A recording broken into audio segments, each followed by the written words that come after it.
Hey everyone, get ready with me for Bengali new year. এখানে একটা pink colour short kurti পরেছি আর jeans দিয়ে পরলাম। কুর্তির ডিজাইনটা অনেক সুন্দর, সামনে একটা ছোটো লকেটও রয়েছে। চুলটাকে প্রথমে বেঁধে নিলাম, প্রচণ্ড গরম। তারপর শুরু করলাম একটু হালকা সালকা মেকআপ। তাই এখানে টোনার দিয়ে নিয়েছি, তারপর অ্যালোভেরা জেল দিয়ে ফাউন্ডেশন দিয়ে সুন্দর করে ব্লেন্ড করে নিলাম। তারপরে দিয়ে দিচ্ছি একটু লুজ পাউডার, হোয়াইট টোনের পাউডারটি আমি ব্যবহার করি। দেন দিচ্ছি আইলাইনার আর মাস্কারা। আইলাইনারটা অফ ক্যামেরায় পরে নিয়েছি আর এখন দিচ্ছি মাস্কারা।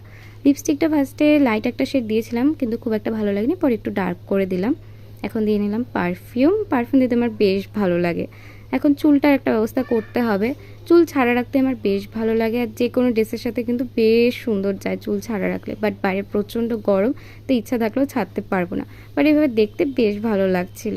চুলটাকে দেখো অল্প খোপা করে নিয়েছি আর বাকি চুলটা ছেড়ে দিয়েছি। এখন পরে নিচ্ছি একটা পিঙ্ক কালারের কানের। কেমন লাগছে অবশ্যই কমেন্ট করে জানিয়ে। চলো দেখা হচ্ছে নেক্সট পার্টে, টাটা।